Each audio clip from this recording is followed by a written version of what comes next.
Bocio endémico, muy clásico en el país. La gente altoandina sufría mucho del bocio endémico. ¿Por qué?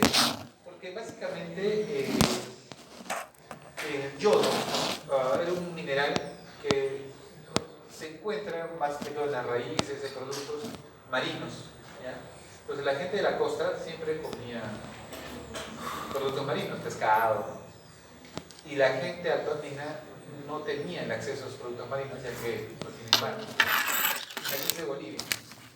Entonces, el detalle que ellos desarrollaban bosques, es decir, claro, tú eras una población, eso le pasa mucho en los surfistas, cuando hacían su surf iban a una población y veían pollos así, grandes, que crecían bastante, y tenían hipotiroidismo por deficiencia de yodo. Por tal motivo, el gobierno sacó básicamente un proyecto en el cual toda la sal, ¿no? Por eso existe sal que dice sal yodada. O sea, el plan era, ya que no llega yodo, la única manera es yodar la sal. Entonces comenzaron a yodar la sal, toda la sal yodada. Básicamente la sal comestible, que la sal industrial, no, la sal comestible sí. Entonces la gente ya no tiene voz. Ustedes casi no van a ver mucho voz. ¿Quién de ustedes no come sal? Ustedes comen sal cada rato. Pizza, papitas, ceviche, sal. Pollo a la brasa, sal. A ver, ¿qué más comen? Papitas fritas, tiene sal. Palomitas, tiene sal. O sea, ustedes tienen un exceso de yodo para variar. A la ensalada también le echan sal. Entonces, es bien difícil que ustedes hagan bocio endémico por deficiencia de yodo. ¿Listo? Pero les digo una cosa, todavía en las zonas altoandinas muy alejanas, donde no tienen mucho acceso a ello, hay gente que tiene bocio. Imagínense, o sea, estando ya en una época donde no debía existir, hay gente que hace bocio. Entonces, vamos a ir entendiendo un poco la parte tiroidea. Entonces, la epidemiología de la tiroides es muy interesante porque básicamente proviene de lo que es el piso de la faringe. Es decir, del piso de la faringe va a descender pasando por la lengua y desciende hasta llegar a la ubicación que ustedes ya conocen a nivel de la tráquea, pasando por toda una estructura, ¿no? Que sería el famoso conducto tirogloso. ¿Ya? Lo curioso que una vez nos ha pasado a nosotros, les comento, me acuerdo que operaron a una paciente por un cáncer de tiroides y sacaron toda la tiroides. Se supone que si ya no hay nada de tiroides, ya no debería haber T3T4, pero había T3T4. ¿Qué había sucedido? ¿Qué creen que pudo haber pasado? No, ya le sacamos toda la tiroides, ¿no? Limpiecito, no hay tiroides. Pero sí hasta T3T4, no en dosis altas, pero sí. No. ¿Por el conducto? Pero no se dio. Claro, lo que sucede es que cuando migró del conducto tirogloso, comenzó a bajar la tiroides, dejó fragmentos de hormona tiroidea en el camino. Entonces, cuando se hizo la resonancia, había pequeños tejidos de hormona tiroidea chiquitos. En el camino se habían quedado. Otros dicen quistes, ¿listo? Y otros dejan fragmentos de tejido. Entonces, en ese recorrido, doctores, lo debe estar limpio, o sea, baja todo y debe estar limpio y se cierra el conducto tirogloso. Y ahí viene la famosa pirámide, ¿no? Que ustedes ven como un rezago de lo que ha descendido. Entonces, este episodio famoso foramen secum es por donde va a descender. Desciende por delante de la faringe como divertículo bilocular. Durante su migración permanece conectado a la lengua por un canal que se conoce como el conducto tirogloso. ¿Ya? No se olviden el conducto tirogloso. Es decir, por este recorrido puede quedar tejido tiroideo, sí. Ya nos ha pasado, que hemos sacado y alguien.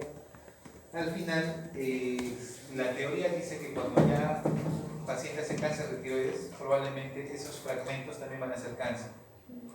Entonces se le tuvo que extirpar todo, ¿ya? Todo, absolutamente todo. Aproximadamente la séptima semana, de justo ahí está en verde, séptima semana de gestación, doctores llegan a su ubicación final, que es el nivel de la tráquea. Es decir, si a alguno de ustedes se le ocurre dar un fármaco que va a alterar su migración, esa tiroides no va a llegar. Entonces, ¿cuándo corre el riesgo? Cuando le das a un medicamento antes de las 7 semanas de gestación. No se olviden ese punto, ¿no? Por ejemplo, un fármaco que puede alterar son antibióticos, por decirlo, fluoxetino, timolonas o lo que son los aminoglucósidos también puede alterar la migración. O sea, ¿por qué les digo esto? Porque ha pasado a pacientes que vienen por infección urinaria damas y el médico dice, ¿qué pasa? No, tomé la orina. Ay, pues tómate tu ciprofloxacina. Le dan la pastilla. ¿Cuántas veces al día? Viene a las 2 semanas, doctor, ya terminé el tratamiento. Pero por si acaso me olvidé comentarle la vez pasada que ya dejaba de menstruar. No sabe que está, ¿no? Y tú ya le diste el antibiótico. Antes de las 7 semanas. Para verse la ecografía y recién tiene 5 semanas. Ya tomó el antibiótico. O ya tomó el medicamento que altera. Entonces hay un riesgo de que haga teratogenesidad y altere la migración. Y cuando nazca el niño apenas hipotiroidea. Y el responsable es el médico que le da el tratamiento. Y la familia sí lo puede denunciar. Sí, puede hacerlo. Por tal motivo, recuerden, 7 semanas de gestación todavía.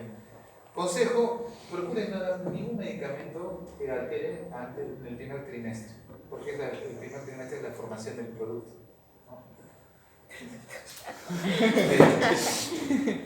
Del embrión, ¿ya? ¿Listo? Ahora, doctor, no porque haya llegado la glándula a su ubicación quiere decir que va a funcionar. Miren, a partir de donde recién comienza a funcionar, a partir de final de qué? Después de 3 meses. O sea, a finales del primer trimestre recién comienza a funcionar. Doctor, pero si ha migrado a las 7 semanas, ya llegó a su ubicación. O sea, tengo que esperar por lo menos casi 12 semanas para que recién funcione. Sí. O sea, 5 semanas más y recién va a comenzar a funcionar la glándula. ¿Ya? ¿Listo? Entonces, ténganlo muy presente. Acá pueden ver, ¿no? Miren, por ejemplo, acá está el foramen ¿no? Y va a migrar. Miren, acá está la formación de la tiroides. Miren cómo va a migrar todo esto. Pasa por la lengua, adelante de hueso yoideo, ¿no? Pasa por delante de lo que es la parte de la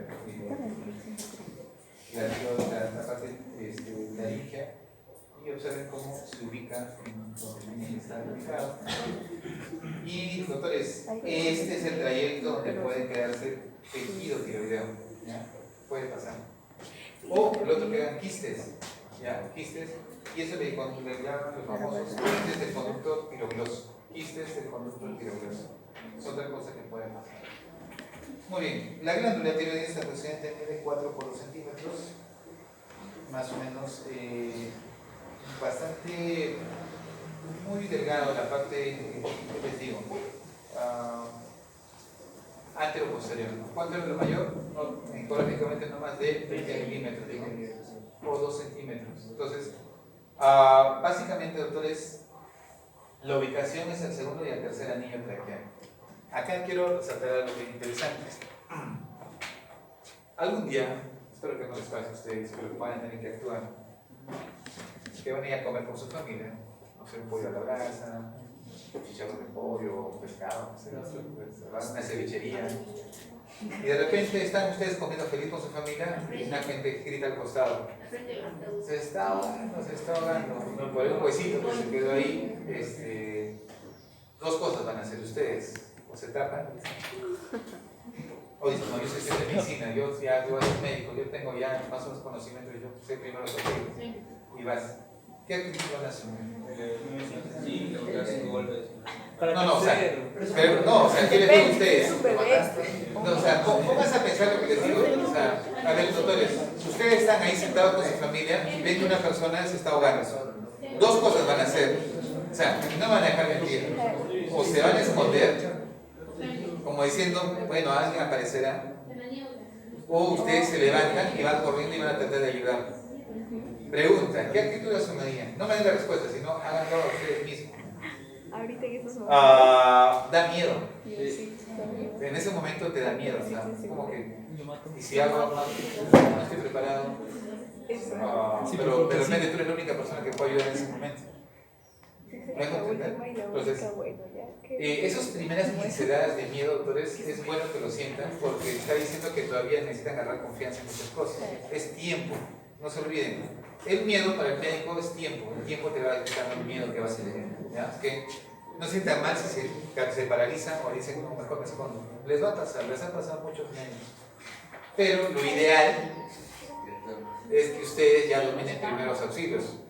No a ver, yo les digo una cosa. Se supone que los que han hecho conquistadores y han hecho sus primeros auxilios 1, primeros auxilios 2, primeros auxilios 3 todavía. Entonces se supone que ya saben. Entonces, si una persona que no estudia medicina sabe primeros auxilios, pero ustedes no. Pues ustedes tienen que ser los expertos en los primeros auxilios. Estando en segundo año, ustedes ya tienen que ser expertos en primeros auxilios. Expertos. Nada de que cuando estén expertos en medicina, para mi internet voy a ser expertos. Una cosa es primeros auxilios y otra cosa. Entonces, ¿por qué les comento esto? Miren, doctores, ¿dónde está ubicado aproximadamente? Entre el segundo y tercer anillo traqueal. Entonces, tú cuentas anillo 1, anillo 2 y anillo 3. Sí, pues entre el segundo y tercero más o menos es la ubicación. ¿Qué sucede? En caso de ustedes, me imagino que han escuchado, van a hacer la maniobra de Henry y la agarran y comienzan. En la primera tiene que ser, por si acaso, ¿no? Nada de que despacito, despacito, despacito, no. Agarras con fuerza, con toda su fuerza tiene que ser. Si en caso no lo pueden levantar, porque también les va a pasar. A una dama, a alguien de metro 80, metro 90 y una dama no la va a poder ayudar. Entonces, ¿qué van a hacer? No la vas a levantar, lo vas a parar, lo vas a... No, pero está inconsciente del piso. ¿Cómo le vas a ayudar? Entonces tendrás que aplicar una compresión básicamente a este nivel, pero en piso. Y esto no es un Heimlich, pero algo tienes que hacer, algo listo. Entonces, ¿qué sucede? Uno se hace el crico, aparte del cricoides, que es acá. Ven aquí, este espacio. Entonces, unos han escuchado que agarran el lapicero, y todo eso. Ya está. Eso normalmente lo hacen los legos. ¿Ya? ¿A quién le llamamos legos? A la gente que no es nada de salud. Legos. Por ejemplo, sus papás o sus hermanos no son de medicina, pero pueden aprender a hacer RCP. ¿Me dejo entender? Y pueden hacer un curso de RCP y puede ser muy bueno porque es algo muy técnico. A ellos se les llama legos. ¿Ya? El término médico, no, el término de salud, los legos. Entonces, ¿quieres ser un lego? Sí, quiero ser una persona que apoye en todo eso. Los legos están capacitados, ustedes también deberían estar capacitados en poder hacer una cricotomía y poder salvar la vida de esta persona. Pero los que ya tenemos más experiencia hacemos más bien una traqueostomía. Entonces, por ejemplo, en el hospital yo hago traqueostomías percutáneas en la cual entras a nivel justo del segundo, tercer anillo y ahí metes todo un tubo de traqueostomía para poder hacer respirar al paciente. Ahora, el detalle es que cuando tú haces, puedes agarrar que... ¿Ya? Y el otro problema que ha pasado que cuando hacen mal la crico, agarran a un nervio. El nervio ¿Qué creen que pasa con el paciente después? No habla. ¿Todo? No, ensárate la herida. Pero no va a poder cantar nunca más, no va a poder hablar muy bien. Pero le salvaste la herida. ¿Se puede palpar por eso? No. Lamentablemente el nervio recurrente del anillo a veces está muy adherido, no lo vas a poder palpar. Por tal motivo, el que tiene menos riesgo de daño es a nivel crico. ¿Ya? La parte tiro, la parte ya de la tráquea, autores, eso tiene que ser ya con expertos. ¿Ya? Por eso es que los expertos manejamos esta área. Los legos o las personas manejan esta área. ¿Ya? Muy bien, les digo esto para que sepan que pueden lesionar la tiroides de su paciente. ¿Listo? Muy bien. Entonces, miren, las estructuras, ¿ya? La tráquea, ¿ya? El istmo, muy fácil de ecografía. Acá tienen la carótida, acá tienen la yugular interna. Ha venido en el... si han puesto carótida, es cero. Tiene que ser, o es carótida común. Sí, claro, porque si han puesto carótida es cero. Tiene que ser carótida común. Sí, mejor que, porque yo puedo decir, y de repente quiso decir carótida interna. O de repente quiere decir carótida. Yo no sobreentiendo nada, yo solamente pongo lo que leo. ¿Ya? ¿Listo? Acá básicamente es el lóbulo derecho. Ya está. Carótida y yugular interna. ¿Listo? Muy bien, acá está la tráquea. No está difícil, es que no creo que hayan fallado. Sí, está ahí. Ya, más bien, doctores, este es el nervio recurrente laringio, ¿lo ven? ¿Listo? Entonces el nervio recurrente laringio va muy adherido, está muy interno, pero puede ser lesionado, sí. Los que van a ser cirujanos de cabeza y cuello, tengan mucho cuidado al momento de operar, porque pueden volarse el recurrente laringio, entonces tengan mucho cuidado. Muy bien, la parte histológica no lo voy a resaltar, ya lo han leído, ya lo han visto. ¿Listo? Lo que sí vamos a hacer es esa parte de la fisiología. A ver, doctores, miren, principio número 1. Cuando ustedes hay un estímulo del funcionamiento de la glándula tiroides, ¿quién lo va a estimular? TSH. Ya. Doctores, el TSH cumple una función en toda la glándula tiroides. Es decir, por ejemplo, hay dos cosas básicas que tienen que saber. Uno, captación de ¿quién? De yodo. Y dos, formación de tiroglobulinas. ¿Ya? Son dos funciones. Captación de yodo y formación de tiroglobulinas. Doctor, viene el TSH y se une a su receptor y anisiclasa, MP cíclico y formación de tiroglobulinas. ¿Listo? ¿Quién lo estimuló? TSH. Doctor, ¿quién estimula a este importador sodio-yodo? También el TSH. ¿Listo? Doctor, ¿quién estimula a ver, se los pongo de esa manera, la funcionalidad de la parte oxidativa? ¿Quién también lo estimula? TSH. ¿Me dejo entender? O sea, el TSH cumple una función de estimulación en varios segmentos. ¿Listo? ¿Quién estimula a que la glándula tenga más folículos? TSH. O sea, TSH hace de que prolifere tu glándula tiroides. Entonces, bajo ese razonamiento les planteo lo siguiente. ¿Qué pasaría si yo tengo, no funciona este segmento, mi NIS? ¿Qué es el NIS? El NIS básicamente lo que va a hacer es meter yoduro, ¿ya? Sin portador, sodio-yodo. Mete un yoduro, los sodios ingresan y de esa manera yo ya metí mi yoduro. Y este yoduro básicamente va a pasar de la parte intracelular a la parte folicular, donde está todo el contenido del folículo, mediante una pendrina, ¿ya? La pendrina. Y la pendrina básicamente va a ser que mi yodo está adentro. Pero este yoduro no me sirve en sí. Necesito el yodo orgánico o el yodo cero que le dicen, básicamente. Y eso viene una fase que se llama oxidación, ¿no? La tiroperoxidasa, ¿ya? Mediante procesos oxidativos con la peroxidasa, como ven acá, que va a generar el yodo que yo necesito para que pase a una siguiente fase. ¿Qué fase siguiente sigue? Que ese yodo va a tener que unirse a la tiroglobulina, ya que tengo que formar. Recuerden que la tiroglobulina tiene tirosinas, ¿no? Sí. Y esas tirosinas tienen que yodarse. Entonces voy a tener monoyodotirosina y voy a tener diyodotirosina. Ese fenómeno de meter yodo se llama organificación. Vamos a formarlo, básicamente, ¿ya? Entonces, ¿qué voy a formar? Monoyodotirosina y diyodotirosina. ¿Listo?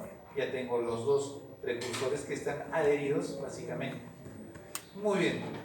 Esto se va a adherir básicamente con la tiroglobulina. O sea, es como que la tiroglobulina vendría a ser su asta donde están pegados todos, ¿no? El monoyodo y el diyodotirosina.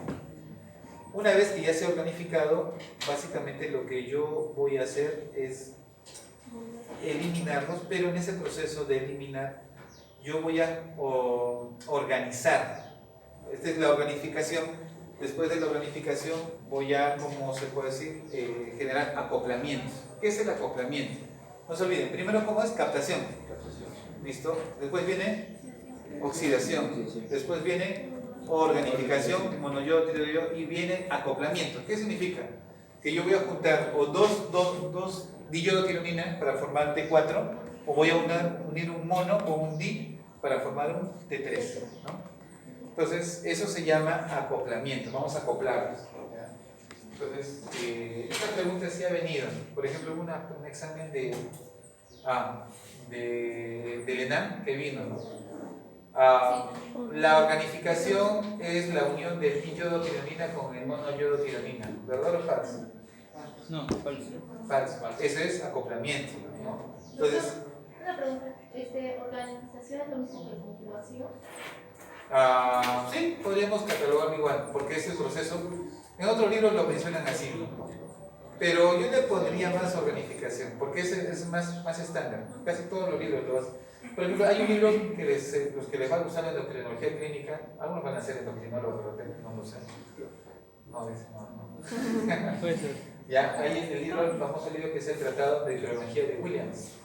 ¿Ya? Es el libro un poco más completo, es como la Biblia de la endocrinología. Todo endocrinólogo tiene que haber leído ese libro. Es el Tratado de Endocrinología de Williams. Así como, por ejemplo, los que son nefrólogos, y si les gusta a ustedes nefrología, es el tratado del libro de Brenner y Rector, que se llama El riñón, ¿no? Entonces, cada área tiene un libro bestseller, ¿no? Por ejemplo, los cardiólogos es el libro de Brown, ¿no? Entonces, cada ustedes escogerá si quieren. El de renal, por ejemplo, son 4 tomos. El del tratado son 2 tomos, por eso los que les guste. Bueno, muy bien, doctores. Una vez que llega a este nivel, va a haber un fenómeno interesante en el cual yo voy a ingresar. Antes de ser liberado, yo tengo que reciclar. Eso es lo interesante de la tiroides. ¿A qué me refiero con reciclar? Solamente voy a eliminar lo que es T3 y T4, y lo demás que quede como mono o yodo o diyodotironina, porque eso no va a salir. Solamente que sale T3 y T4, nada más. Lo que quede como mono o diyodo, lo que va a suceder con ellos es que van a ser degradados y su yodo va a ser reutilizado. No debe salir diyodo ni mono yodotirosina, ¿ya? No debe salir. Doctor, y si sale, ¿qué creen que está fallando?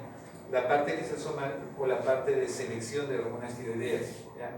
El famoso MCT8. O sea, quiere decir que está fallando, no tiene ese filtro, porque solamente este canal debe permitir salir a quién, a T3 y a T4. Pero si genéticamente está alterado, que sí existe una enfermedad, no me acuerdo el nombre ahorita, pero no va a dejar salir hasta el mono, yodo y diyodo, y eso ya es patológico, ¿ya? No debe haber, no debe existir. No me acuerdo el nombre, no me acuerdo el nombre. Es una patología genética muy rara. Pero bueno, solamente quiero que sepan que que el famoso MCT8 es selectivo a T3 y T4, ¿ya?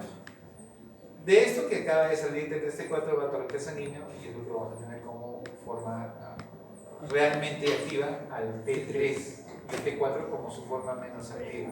Pero mayor cantidad. ¿Ah? O sea, nosotros, ¿qué producimos más? ¿T4 o T3? T4, listo. Porque es su forma más inactiva, ¿no? Una vez que llegue, se va a activar en T3, ¿no? Muy bien. ¿Listo? Entonces, tenemos una fase inicial donde yo tengo producción de tiroglobulinas y captación de yodo. No se olviden, eso es importantísimo. 2, la segunda fase, tengo la fase de oxidación, la siguiente fase de organificación y tengo de acoplamiento. Y por último tengo ya la fase de secreción o de eliminación o de sacar el producto final, que es el T4. En función a esto trabajo. Los fármacos, doctores, que ustedes van a conocer, trabajan bloqueando uno puede bloquear la pendrina, ¿listo? Por ejemplo, hay la enfermedad de Pendra, le dicen, la enfermedad de Pendra, me parece, es aquel paciente que tiene hipotiroidismo, ya tiene aumento de TSH y tiene hipoacusia. Entonces, cuando tienen todos esos elementos, a veces está asociado a daño de la parte de la pendrina, porque no puedes captar yodo, ¿no? Lo capta en NIS, pero se queda a nivel intracitoplasmático, pero no entra a nivel de la formación ni de oxidación, ni organización, ni acoplamiento. Pero bueno, lo importante es que conozcan este esquema básico que va a permitir razonar muchas cosas. Un razonamiento así simple, a ver si lo logran captar. Por ejemplo, ¿qué pasa si falla mi NIS? Hipertrofia. Ya. No se va a formar, No se va a formar. No va a pasar de no se va a formar T3 4. y T4. Ya, va a haber hipotiroidismo. ¿Se va a formar tiroglobulina o no? Sí. Sí. Ya, entonces quiere decir que sí voy a tener tiroglobulina. Ya. Pero Entonces, no, ¿por qué? Si ya no hay T3, T4, ¿por qué Porque TSH es la que ¿por qué no va a haber tiroglobulina? O si hay. Habría más tiroglobulina porque al haber Claro. un hipotiroidismo habría más TSH y más T. Ya, entonces capten esa idea. No sé por qué uno se confunde y dice, no, como no captó yodo, ya no hay T3, T4 por tal motivo, no dejo entender. O sea, lo razonan como que, ya, si no hay T3, T4 no hay tiroglobulina. ¿No dejo entender? O sea, pero sí hay tiroglobulina. Ya, ese es un razonamiento simple. Y se pueden generar muchos razonamientos lógicos que podemos crear para sacar preguntas. ¿Ya? Pero lo importante es que dominen el circuito. ¿Ya? No se olviden, TSH estimula todo. ¿Ya? Toda la actividad. Muy bien. Acá hay una cosa que me voy a mencionarles. ¿Qué significa, doctores? Que si yo tengo poco yodo, ¿qué voy a hacer? Bocio y voy a hacer un hipotiroidismo por bocio endémico. Ya hemos quedado, ¿no? La cierre, entonces. Doctor, y si yo como mucho yodo, ustedes comen mucho yodo, pollo a la brasa, pizza, todo. paella, Choco frío. ya, galletitas saladas, ensalada con, o sea, todo es salado. No me van a dejar mentir. Los alimentos que ustedes ingieren tienen mucha sal, tienen exceso de yodo. ¿Qué significa eso? Si yo tengo un exceso de yodo, quiere decir que va a entrar más yodo. Y si tengo más yodo, ¿qué tendría que producir? Más hormona T3 y T4. O sea, tendrían que ser ustedes que hipertiroideos. ¿Y por qué no son hipertiroideos? Porque hay feedback yodo y TSH baja. Ya. TSH baja y no se produciría más tiroglobulina. O sea, me está diciendo que el yodo. ¿Quién estimula a la producción de TSH? ¿El yodo? No, TRH. Ya. ¿Y quién le dice al TRH que no produzca? ¿Quién le informa? TSH. 3T4, creo. Ya, pues por eso les digo, o sea, si yo tengo mucho yodo, voy a formar mucho más T3 y T4. O sea, tendrían que ser hipertiroideos para que le estimule y diga, ¿sabes qué? Ya no secretes. ¿No? Pero no es así. Lo que sucede es de que cuando tú tienes mucho exceso de yodo, hay un fenómeno que vamos a ver más adelante que hace que se bloquee la oxidación, es decir, ya no se permite, se autorregula. Es una autorregulación interna, no depende del TSH. ¿Ya? Cuando tengo exceso de yodo, hay un fenómeno de autorregulación que va a hacer de que no se produzca T3 y T4. Doctor, ¿y cómo así se descubrió eso? A veces las cosas surgen así de la nada. Había pacientes hipertiroideos que les comenzaron a dar mucho yodo. Pues tú dices, pero si es hipertiroideo, no conviene darle mucho yodo. Pero le daba mucho yodo y bajaba sus niveles de T3 y T4. Se bloqueó. Pues ¿qué ratito, toda la fisiología es así que. Ya. Entonces, se descubrió que hay un mecanismo de autorregulación. Quiere decir que cuando yo tengo un exceso de yodo, se bloquea el movimiento a nivel de la pendrina y la oxidación. O sea, es como que hay un freno y ya no pasa más yodo. Y eso permitió descubrir en estos pacientes como terapéutica. Cuando lean los libros de terapéutica de los hipertiroideos, ahí dice darle yodo. Entonces, pero ¿cómo le voy a dar yodo si está formando? Porque el exceso de yodo bloquea la producción de T3 y T4. ¿Ya? Independientemente del TSH, por si acaso les voy diciendo eso. Eso que quede como parte de realizar. ¿Sí? ¿El tratamiento ahí en hipertiroidismo sería con yodo o con hormona tiroidea? No, si es hipertiroidismo, se le da el famoso inhibidores de la síntesis, como por ejemplo el tiamazol o metimazol o el famoso propiltiuracilo que ustedes han hecho en el experimento. ¿Ya? El propiltiuracilo bloquea básicamente la captación MIS, bloquea la oxidación, ¿ya? Y bloquea a nivel periférico la conversión de T4 a T3. Eso hace el propiltiuracilo. Por ejemplo, bloquea, ya no funciona. El metimazol es igual que el propil, pero menos el efecto periférico, que es convertirlo de T4 a T3. O sea, se queda en su forma menos activa. ¿Me dejo entender? Aparte que no se produce. Entonces, tienen dos medicamentos, ¿no? Tiamazol o metimazol, y tienen el otro que es el propiltiuracilo, que se usa más en gestantes. Bueno, entonces lo que quiero decir es que la autorregulación del yodo tiene su propia autorregulación interna, su propia autorregulación. Por eso sirve como tratamiento. ¿Ya? Muy bien. Entonces, no se olviden, doctores, que yo voy a tener mecanismos de formación de tiroglobulinas, pero también necesito la tiroperoxidasa. Entonces, también hay enfermedades de alteración de la tiroperoxidasa que van a bloquear la oxidación principalmente. ¿Ya? No se olviden. Entonces, la síntesis depende de la captación adecuada de yodo por la glándula. Punto número 1. 2. El yodo penetra en la célula tiroidea en forma de yoduro inorgánico. ¿Ya? Mismo que procede de la desyodación de T3 y T4. Acá viene algo bien interesante. Nuestro organismo usa todo lo que necesita. Una vez que tu T3 y T4 han sido usados, va a ser desyodado. Es decir, le van a quitar su yodo. ¿Ya? Entonces surge la pregunta. Existen varios tipos de desyodasa. Desyodasa tipo 1, desyodasa tipo 2, ¿ya? Y desyodasa tipo 3. Bueno, hay más. Entonces, hay la desyodasa tipo 2 que va a ayudar a la conversión de T4 a T3. Desyodasa tipo 2.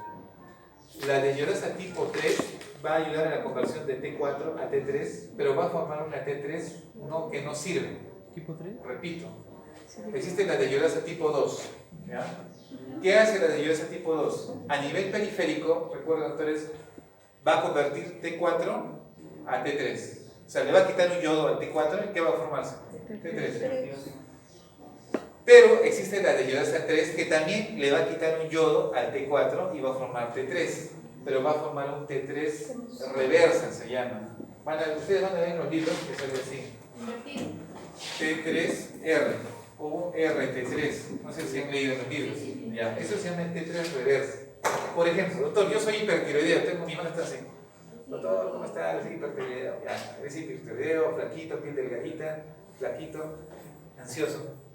¿Ya? Y de repente tú dices, doctor, mi T4 se está convirtiendo en T3, porque el T3 es el que va a actuar. Tengo mucha T3. Entonces, la desyodasa 3 actúa en esos pacientes, ¿y qué es lo que va a hacer? Va a convertir T4 en T3, pero va a convertir un T3 reversa que no sirve. ¿Me dejo entender? O sea, es como que el mismo organismo solito se autocorrige, ¿no? Recuerden que el T4 siempre se tiene que convertir en ¿qué? En T3. Pero felizmente existe la desyodasa 3 que en los pacientes hipertiroideos esa conversión sí lo hacen a un T3, pero lo convierte a un T3 que no sirve. Y no me conviene, porque como soy hipertiroideo, me conviene tener T3 reversa para que no me afecte mi cuerpo. O sea, es interesante, el cuerpo se trata de regular. Ahorita lo vamos a hacer más antes, pero ya les voy comentando. ¿Listo? Muy bien. Las 4 etapas, transporte activo de yodo, ya saben, ¿no? Básicamente con la bomba sin portador sodio-yodo, ¿no? El famoso MIS. ¿Ya? La parte de la oxidación que se va por la peroxidasa tiroidea y que va a unirlo básicamente posteriormente a las tiroglobulinas, y ahí se va a formar después la organificación, que es la formación de monoyodotirosina y diyodotirosina, y después viene la fase de acoplamiento, ¿ya? Básicamente en la cual yo voy a unir o 2 diyodo o un mono con un di para formar T4 o T3. ¿Listo? Y al final todos ellos van a entrar al folículo que va a ser liberado posteriormente por exocitosis a nivel sanguíneo. Por tal motivo, doctores, nuestro punto de partida es el yodo. ¿Ya? el yodo es un elemento muy importante. En nuestro micro extracelular aproximadamente nosotros tenemos una concentración de 150 microgramos de yodo.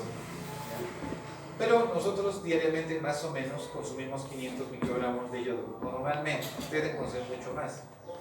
Lo interesante es que solamente el 10% de nuestro yodo es absorbido y el otro 90% es eliminado.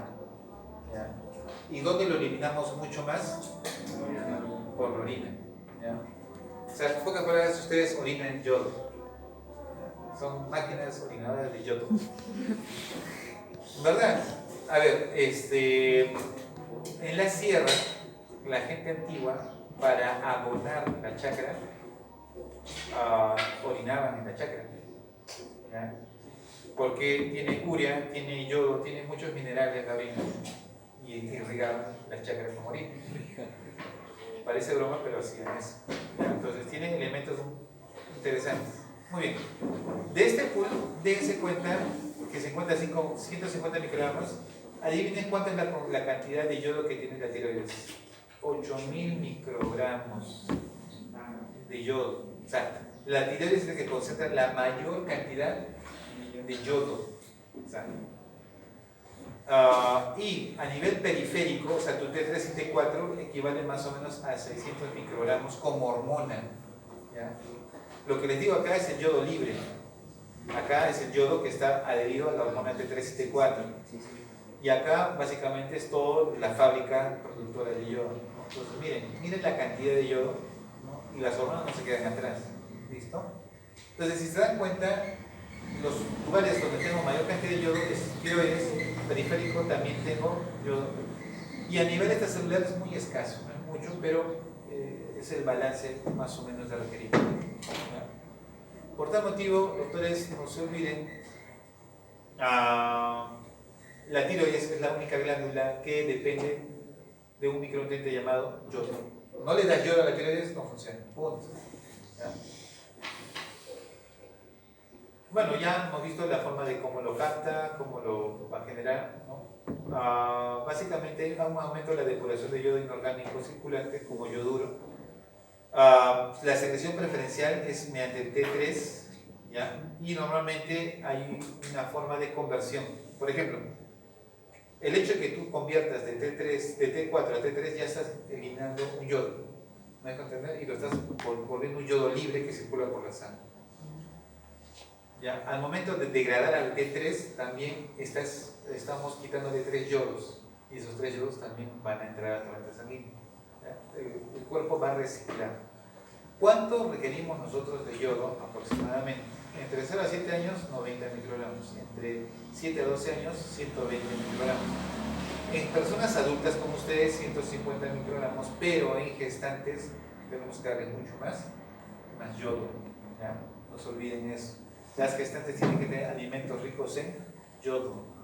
¿Ya? Ahora, ustedes han hecho nutrición. Sí, ¿qué alimentos tienen yodo? Pescado. Ya, pero hablamos de la parte vegetariana. Brócoli, aceituna, ya, sí. ¿Qué más? Legumbres. Ya, menestras también tienen, ya. El ajo. El ajo también. Casi, así te digo una cosa, casi todos los alimentos tienen yodo. No sufren. No sufren. Entonces, básicamente, nosotros orinamos mucho yodo. Mucho, en verdad, orinamos bastante yodo. Así es que tenemos nuestro requerimiento óptimo que va de 150 a 300. ¿Ya? Mucho entre 300 y más de 450 autores ya es un exceso de yodo. Bueno, esta es la parte de resumen. Tenemos el importador sobre yodo de la membrana. Consume, básicamente hay un consumo de energía. ¿Por qué, doctores, hay un consumo de energía? Porque si se han percatado, ¿qué está haciendo con el yodo? El yodo está ingresando del extracelular al intercelular. ¿Se acuerdan de la gráfica? Acá. ¿Qué entra? Yodo, sodio. Se enfoca el sodio se está llenando en tu intracelular. ¿Quién lo tiene que sacar? Un transportador, sodio. ¿Qué transportador? Sodio potasio. Sodio, potasio, TPase. Es decir, este zinc portador es, como se puede decir, es un zinc portador activo secundario. ¿Ya? Acuérdense ese nombre. Ustedes deben acordarse esas palabritas, ya está. Entonces, no digo más. Ya, activo secundario, ¿no? O sea, todo aquello que se beneficie por la bomba sodio potasio TPasa ya viene a ser un activo, pero secundario. ¿Ya? ¿Quién lo va a estimular a ese transportador? TSH principalmente. ¿Ya? Ahora, también existen inmunoglobulinas estimulantes de la tiroides, es decir, tipo la enfermedad de Graves-Basedow, ¿ya? Que forman anticuerpos que estimulan a los receptores. No es que tengan mucho TSH, solamente que ese anticuerpo va y estimula al receptor y por eso te da la enfermedad de Graves. Entonces también ese anticuerpo puede hacer que se potencie el zinc-portador, no se olviden, ¿ya? ¿Quién lo va a inhibir? Bueno, esto ya son el perclorato, tiocianato, el nitrato y el pertecnetato. ¿Dónde vamos a encontrar estas sustancias? Lo van a encontrar en las sustancias de fumigación.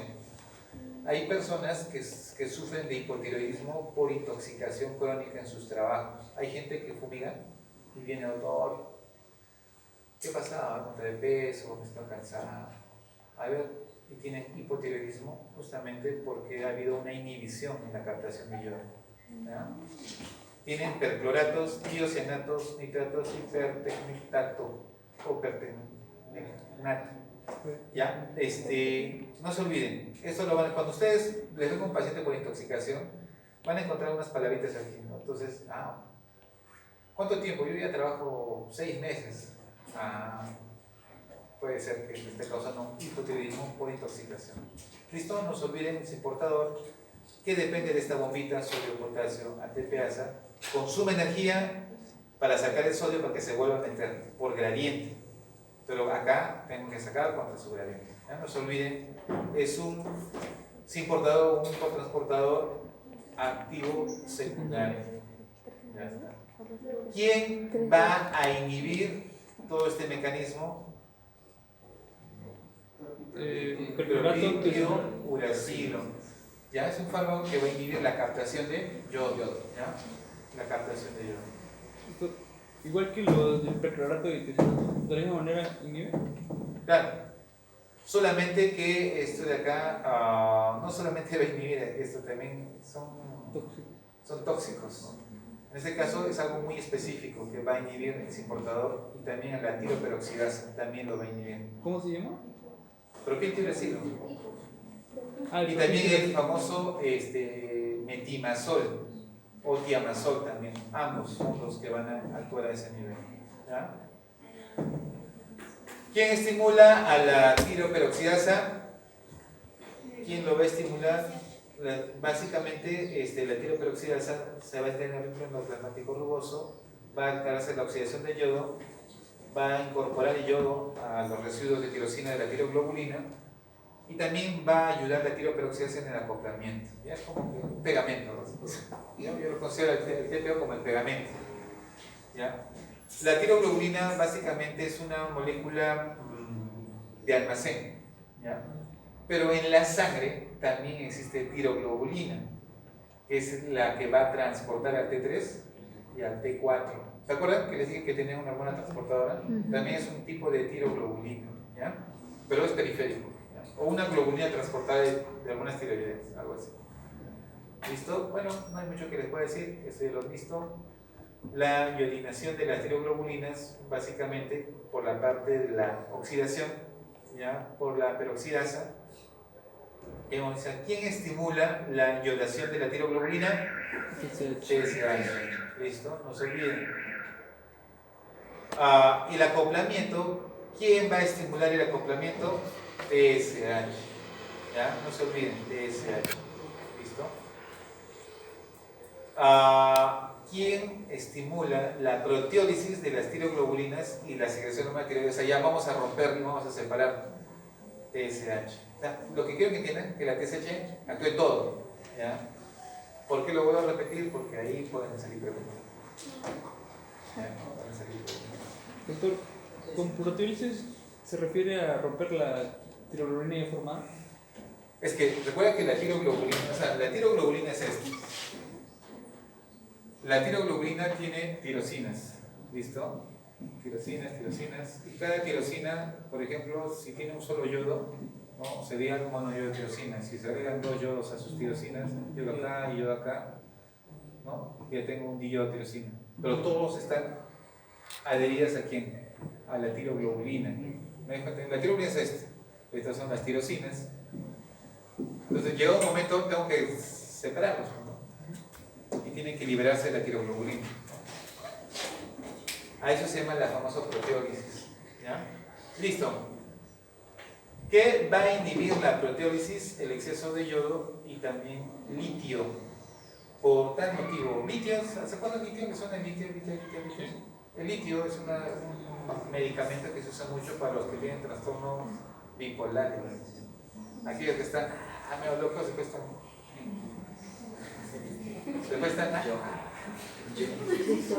están deprimidos, callados, pues gritan a todos, después les suena que están caminando en la calle, se enojan y se le meten una patada a alguien.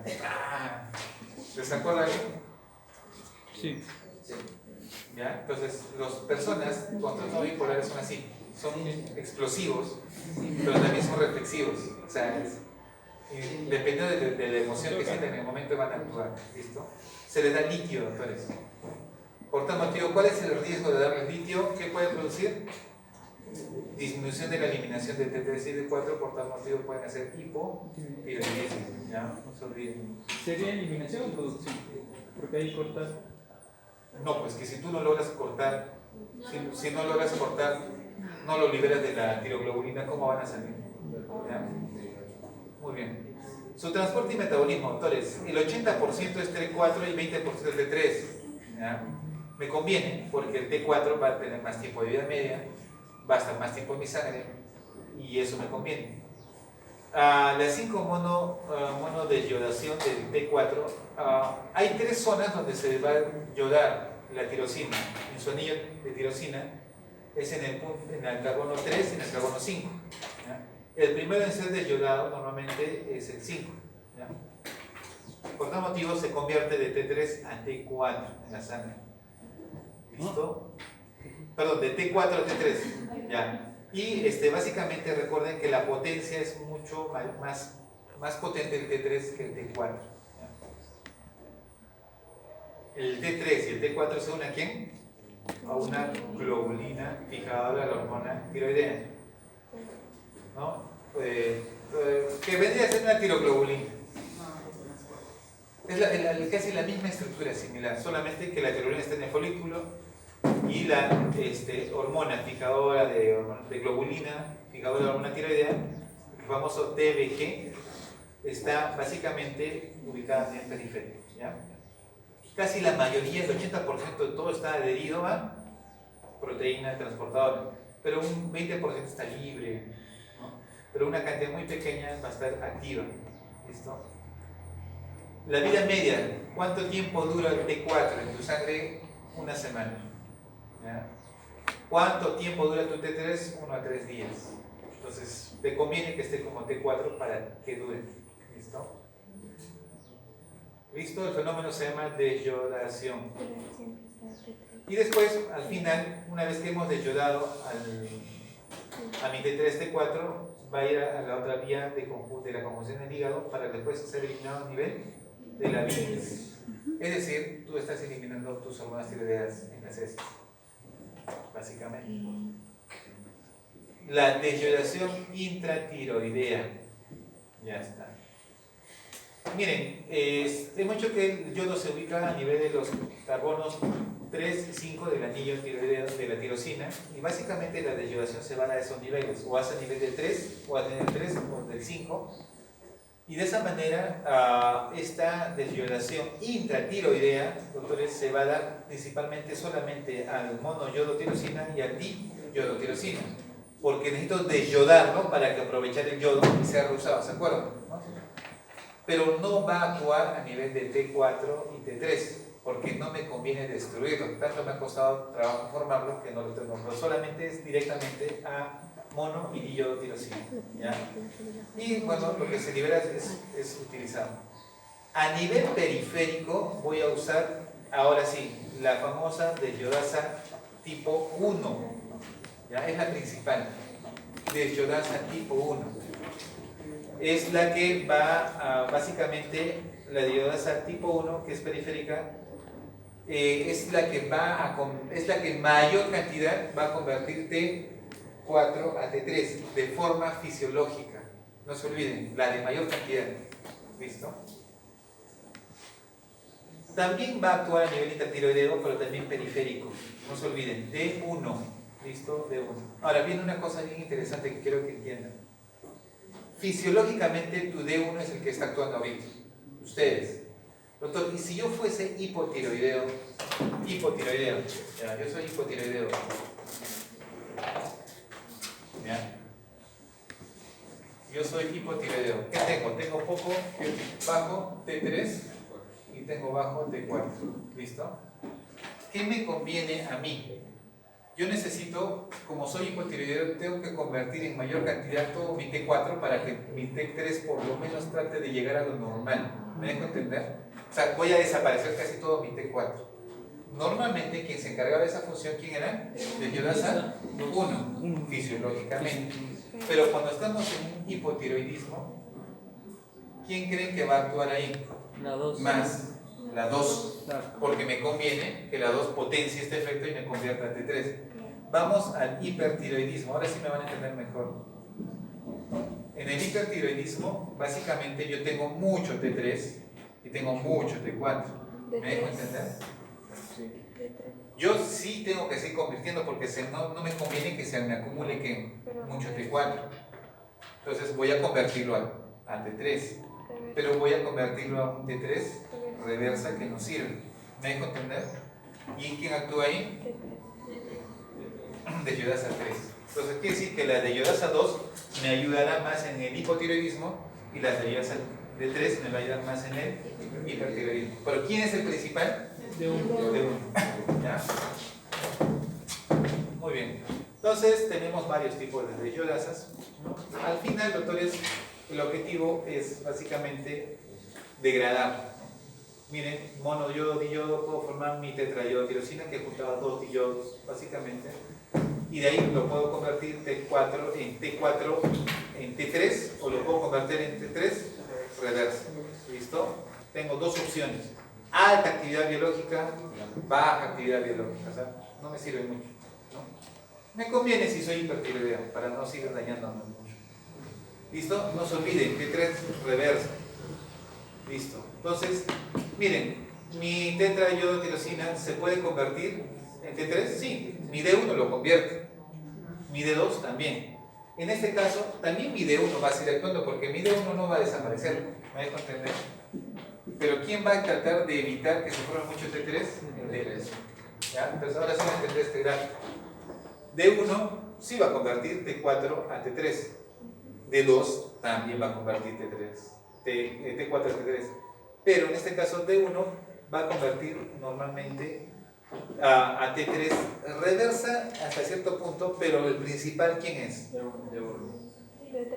D3.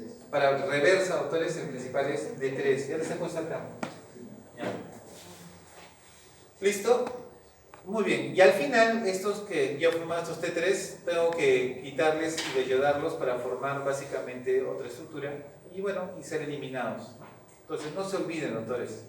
Ahora, doctores, y esto de acá que ya formé mi T3 o mi T3 reversa, ¿podría regresionar en algún momento a formar un T4? No. ¿Ya? O sea, no puedes de T3 a regresar a T4, no se puede. Una vez que de T4 pasa a T3, viene la degradación. ¿Ya? Entonces, acá un ejemplo básico. Tengo tipo 1, tipo 2, tipo 3. ¿Listo? Tipo 1, tipo 2, tipo 3.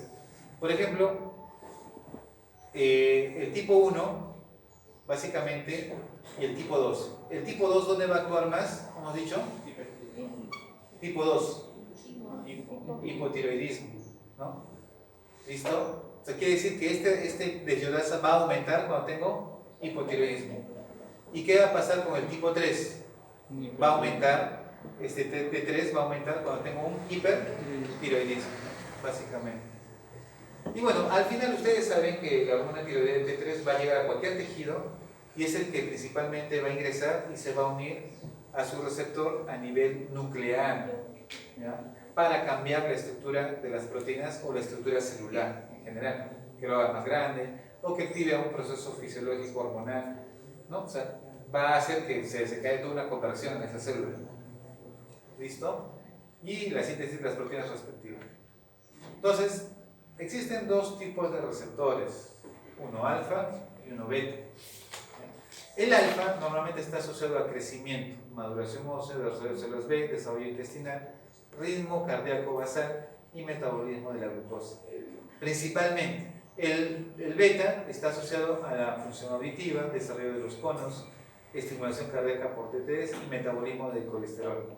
Pero ambos tienen una función de apoyo cuando es el desarrollo del cerebro, ¿ya? Que hemos visto que los niños que tienen deficiencia de hormona tiroidea no lo desarrollan.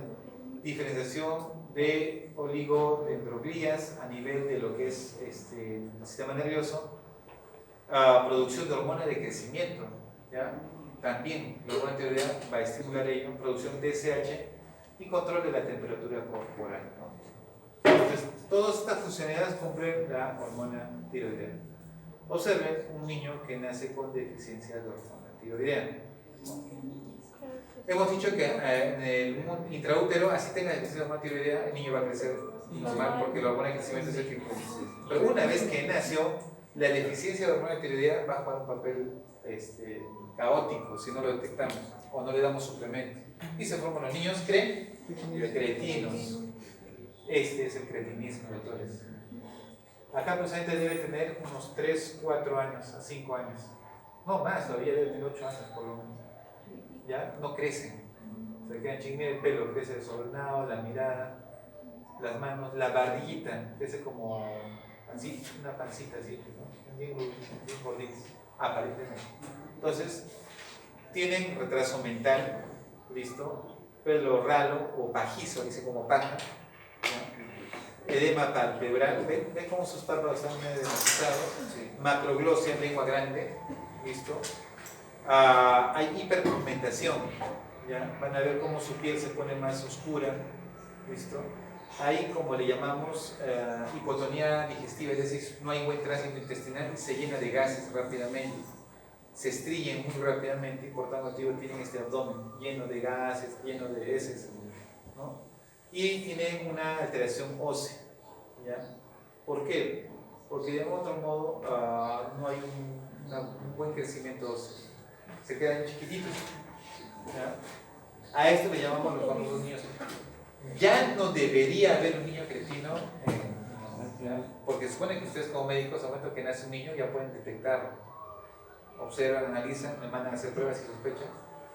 Y ya, una vez le dan suplementos tiroideos y el niño debe crecer por lo menos en su estado normal. Si A por B no ha sido captado y la mamá se lo lleva al campo, eso pasa más en la sierra. Se lo lleva al campo y dice, oh, el hijito no crece. Y estos niños no hablan, emiten sonidos como animalitos. O sea, tú le hablas, como un perrito, así nomás, no sé cómo se comunican de esa manera. ¿Ya? Tienen por el retardo mental que tienen. ¿Listo? Yo en mi vida solo he visto 2 niños cretinos. ¿Ya? Uno de una señora que vivía en la sierra de Puno, la parte norte, que vivía del pueblito a 2 horas adentro. Entonces, solo la habitación le salía a llevar víveres. Cuando lo fueron a visitar, dijo, ¿tienes hijos? Sí, tengo mi hijito. ¿Cuántos años tienen? 8 años, 9 años. ¿Ya?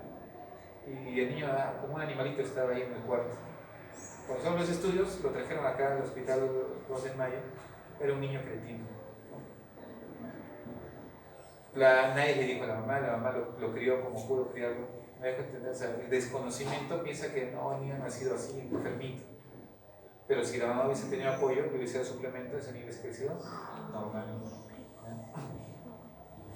Por tal motivo, hay un eje que tenemos que aprender a regular. Recordarán ustedes que les acabo de decir que principalmente este T3 es el que va con el T4 a hacer su autorregulación. directa o regulación indirecta. ¿Ya? No se olviden. ¿Ya? El eje hipotálamo tiroideo, y también hay un mecanismo de regulación intratiroidea interna también. Entonces, vamos, ¿qué factores estimulan la secreción? Esto sí es importante que se recuerde. Si yo disminuyo T3 o T4, ¿qué va a suceder? Secreto más TSH. El frío, doctores.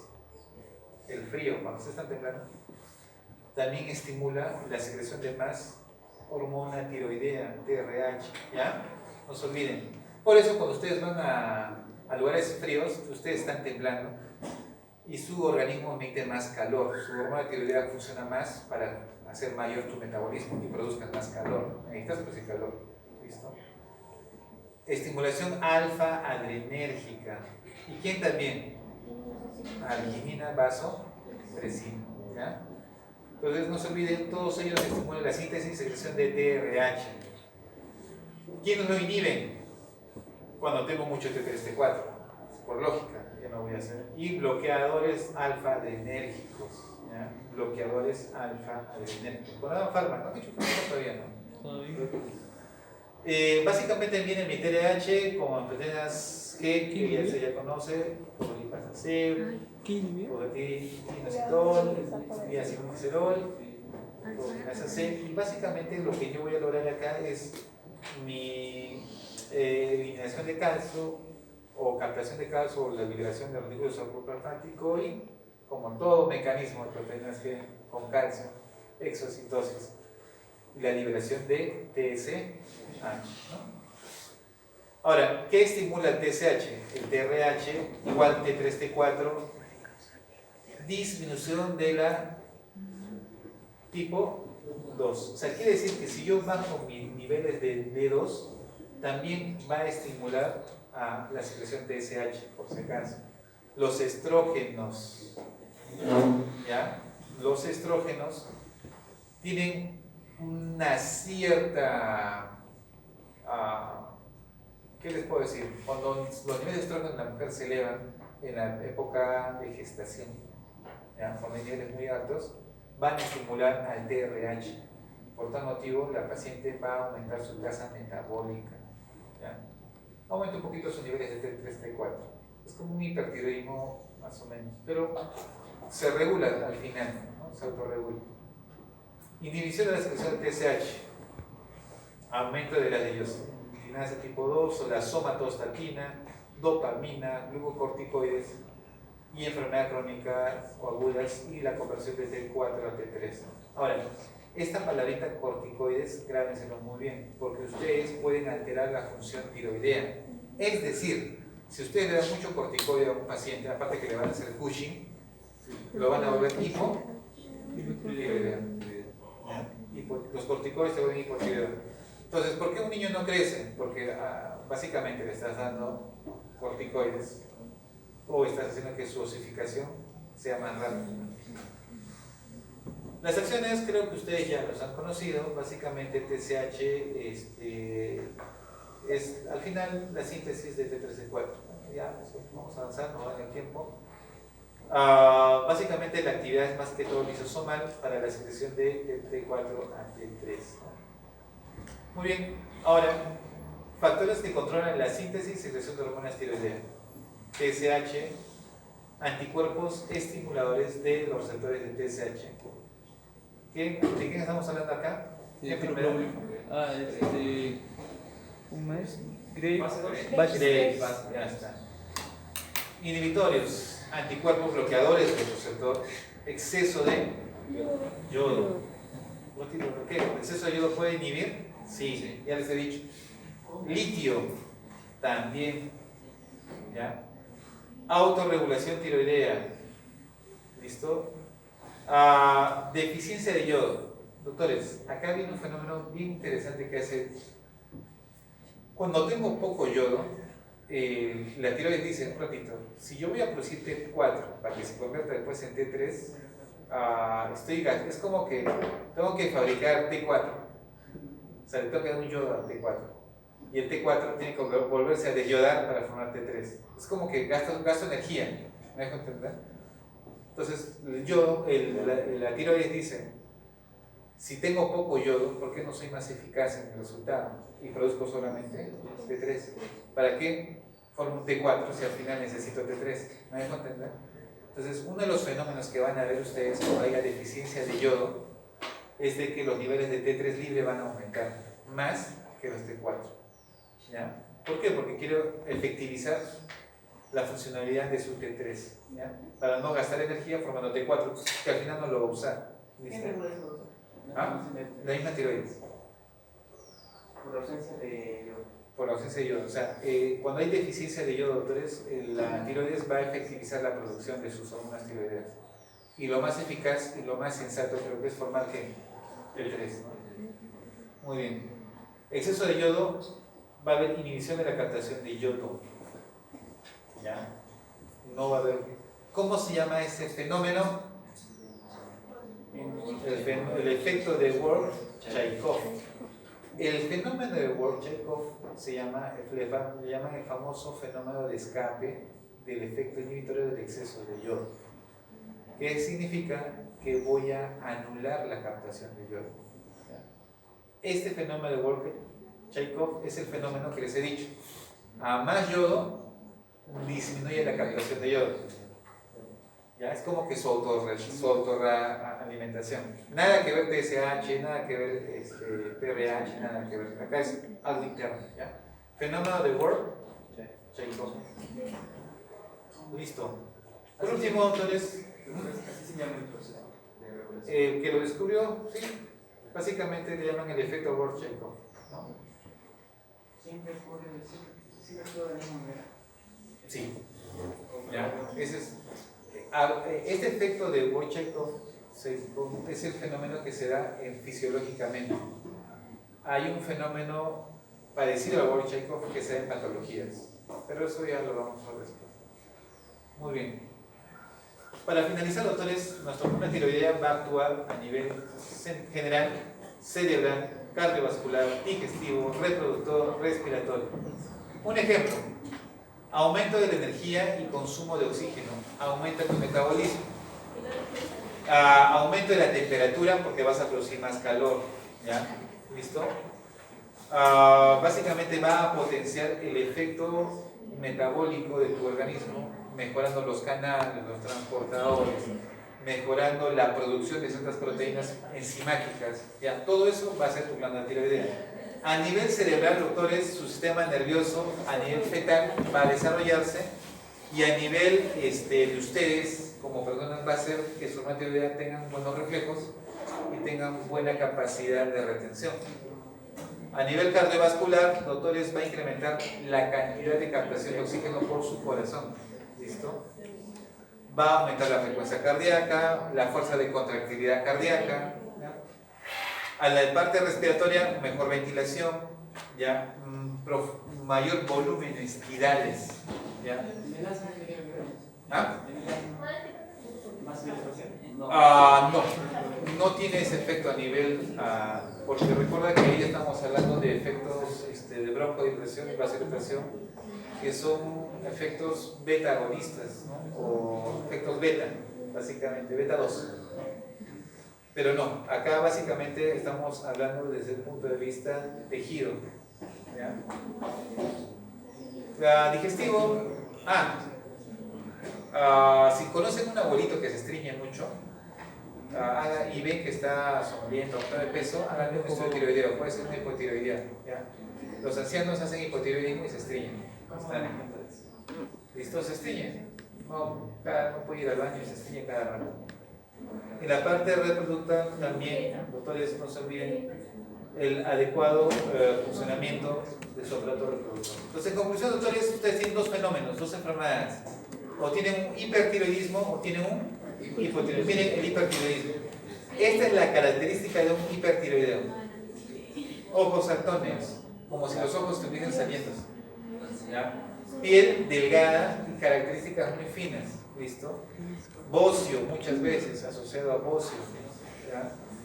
El hipotiroideo más bien es una piel más apagada, lenta, somnolienta, los ojos básicamente los párpados caídos, edema palpebral, la voz se hace más gruesa, ¿ya? En este caso la voz se hace más finita, ¿listo? Entonces, si tienen un hipertiroidismo